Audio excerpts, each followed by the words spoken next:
Hi, friends. Welcome, welcome. I hope you're doing well today, this week. I'm so glad you're making time to be with me here today or on the replay. Today, we're talking about that student. We've all had that student.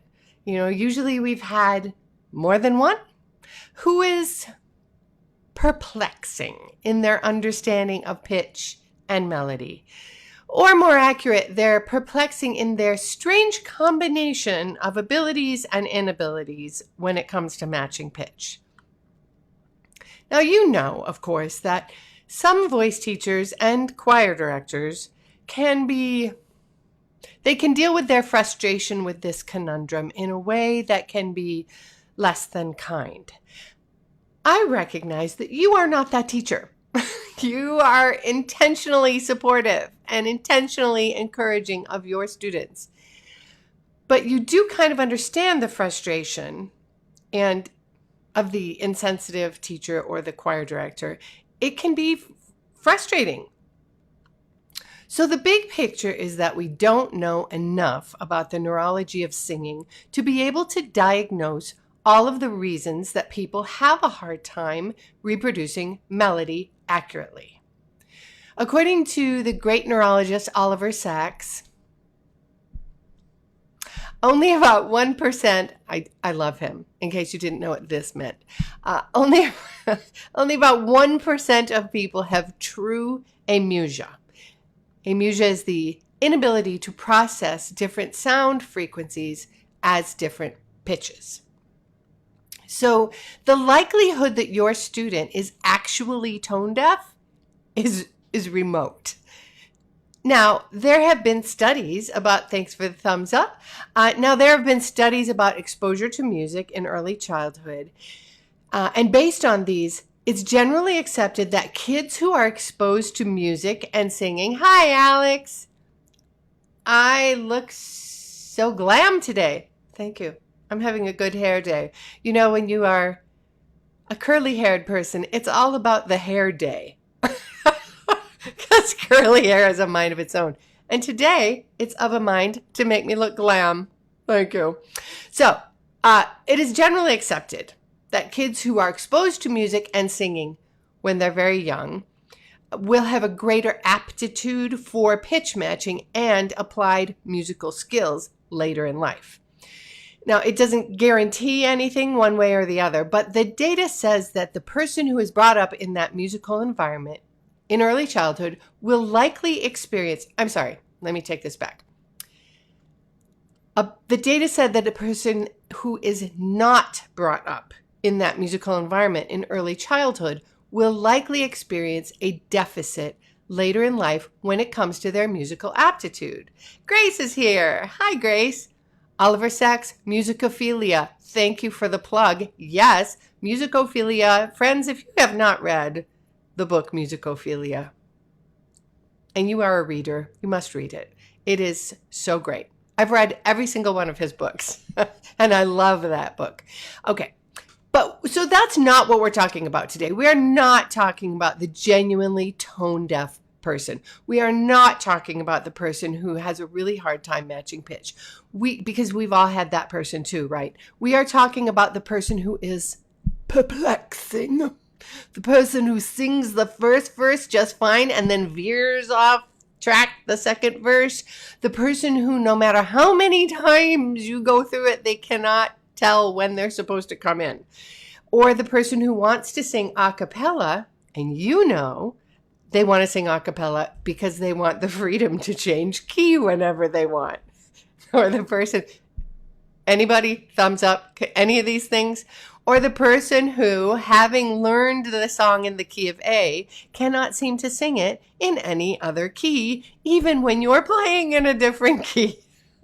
Or, I've literally had all these students. Or the person who confidently sings certain parts well, and then loses that confidence as they tiptoe around the melody, like they know it's not working, but they don't know why, and they don't know how to fix it. Thank you, Rita. Thank you. All of the above says, sorry, all of these people. Rita has had all these people. And Wendy's here. Hi, and Wendy. Wendy Martelli says, got one of those. So one of those people she has right now. So that person, right? So that's who we're talking about today. Now, I think you probably either, if you haven't had that person, you will have that person. You may have even been that person earlier in your career. And that's because, drum roll please, music educators don't think about how singers hear music. And can I get an amen, y'all? But we're going to talk about that today. That's what we're going to talk about, how singers hear music, which is different.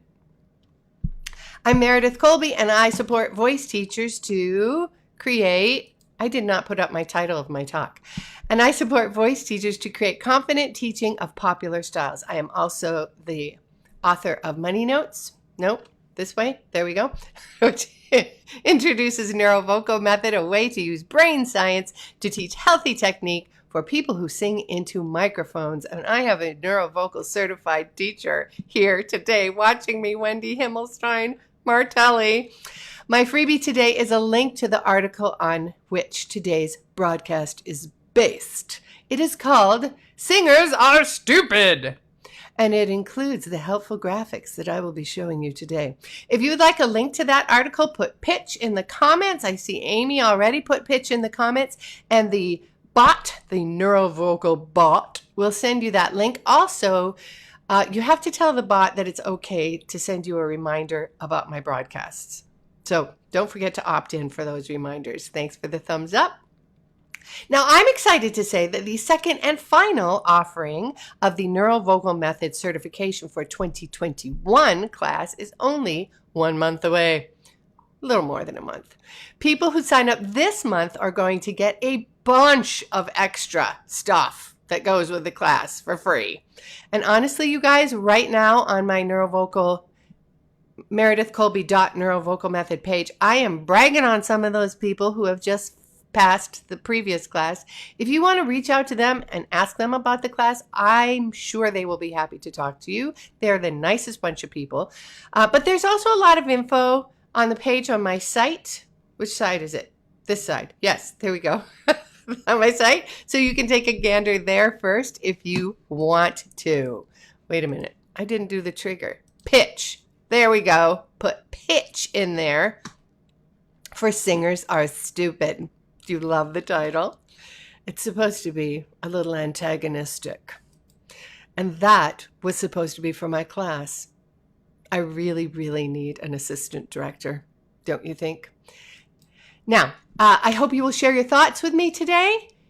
If you have, Wendy just said, what? Wait. Oh, because I volunteered you? You don't have to, Wendy. So hearts and thumbs, I hope you will share your thoughts with me, your comments. If something gives you a takeaway, put that, hashtag that in the comments. Hearts and thumbs are appreciated because, you know, Facebook. We love it. We love it. We hate it. Facebook. So you guys, I'm going to get right down to it and tell you my theory about why singers often struggle with this. You do not have to remember this. Sorry. Here we go.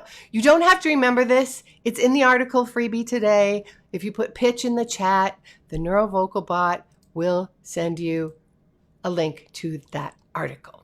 The reason for the struggle is because of the way that singers hear music. Okay, now, show of hands, thumbs if you can relate to this, or hashtag that if you can relate to this. My husband is, well, not my husband, but you know, somebody. Here we go. In my case, it's my husband. He's a rhythm section player and a music producer. And if we both listen to the same song for the very first time, it's brand new to us, we will have very different reports on that song when it is over. I will know what the lyrics are. I will probably be able to sing along with the chorus if it's not too complicated, or most of it anyway. My husband, on the other hand, who is a rhythm section player, he will be able to identify the song by the time feel. He is also aware of the instrumentation, the chord changes, at least on the chorus. He'll literally be able to tell me what the chord changes were on the chorus. And he will tell me about the production values of this song Why? Because I listen like a singer first, and he listens like a rhythm section player first. That is why. So I have pictures about this to illustrate my point. I have to start with my music triangle. The beat is, of course, the base of the triangle. How fast or slow the pulse is going. Oh, wait, before I get to this, I want to share what Rita said. There we go. Oh, Grace says, wow, it's so different. Okay, so Rita says that and then some. Okay, she says, my husband is a guitar player, bass player, and recording engineer. Oh my gosh, type dude with supernatural ears. Ugh. Right? I so get that. So, okay, so here we go. Here's my little music triangle that I made. Now, if you Google music triangle, you'll get all kinds of different things, but this is my music triangle. So the bottom is how the beat, how fast or slow is the song going. Above that is the rhythm, right? Or the subdivisions that create the feel of the song. Is it a salsa? Is it a swing? Is it hip hop? Next is the harmonic information. Sitting on top of the chords there is the melody, and then the lyric sits there on the tippy top. Because whatever. Now, friends, I'm fixing to make some generalizations about singers here, so hang on your hats. Hang on to your hats. More specifically, I'm going to generalize about your singer, the one we're talking about today. So please just know that I'm talking about the struggling or the avocational novice singer, okay? I'm not talking about every single singer in the whole wide world. Now, instrumentalists in general, and rhythm section players in particular, and Rita's husband in particular, tend to listen to music this way, from the bottom up. They instinctively assess the most important parts first, the beat and the time feel, which they then apply to their harmonic progression. If they are a melody instrument, they're a sax player, for instance, they will feel how the melody is fitting into the harmonic progression of the song. They may or may not have any awareness of the lyric. Depends on the person. Drummers sometimes do. They typically don't think much about the lyric. Typically, if at all. What's important here is that they take for granted this way of listening. They don't think about it. They just do it. Just like we take for granted our way of listening. These illustrations that I'm using today are also in the freebie, so put pitch in the chat and it will send you that article. Now, singers, as I just said, take for granted our way of listening or their way of listening, the person I mentioned earlier, and theirs or ours typically looks like that. It's probably the way you listen to music, right? Certainly the way I listen to music. I can take in the whole musical picture if I want to, but just from my singer biased vantage point, right?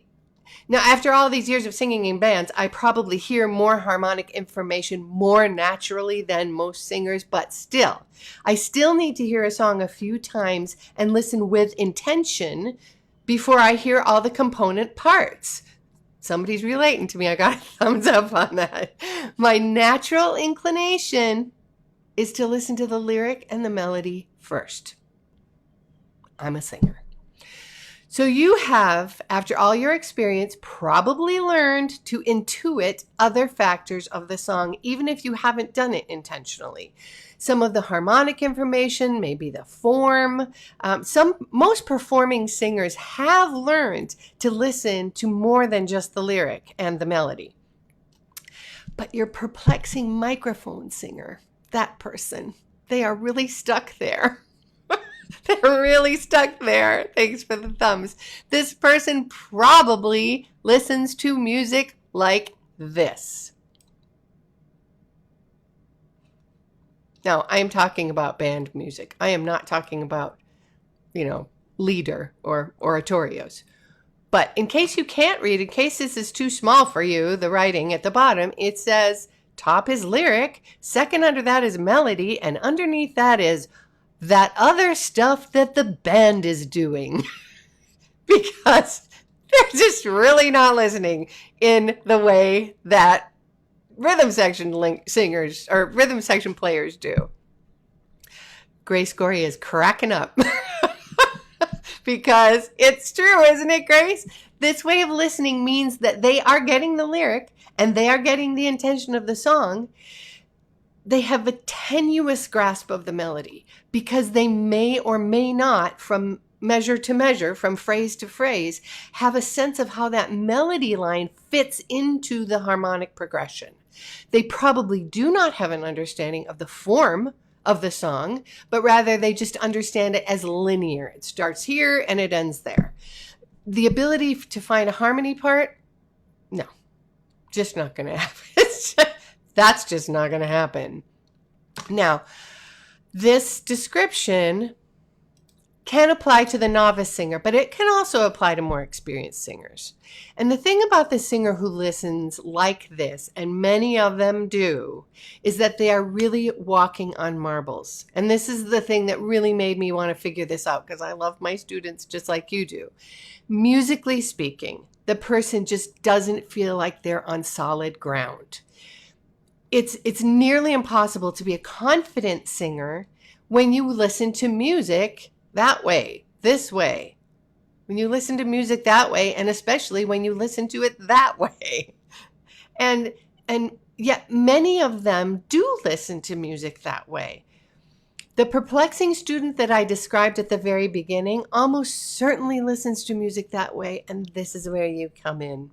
And this is where you come in, darlings. Now that you have this awareness of this concept, and by the way, if you have never heard of this concept before, give me a hashtag that, because I had never heard this concept before, but when I have shared it with my friend the a cappella director and my friend the choir director, they were both like, yes! It's really helpful for an educator to be aware of this stuff. So now that you have a concept, an awareness of this concept, you will be able to see, you'll be able to discern your singer who's hearing like this. Once you can think about the manner in which your singer is listening, you'll be able to help them through it, right? I have my program, but I think you'll be able to help these singers learn to listen differently. Once you know how they're listening, you'll be able to have your own program, have your own way. So I'm going to share my program, but I am by no means telling you that you should do it this way, because I think you'll probably have your own way once you are aware of this. Some people are a lot more academic, a lot more quarterly based. There are teachers who like their students to learn solfege.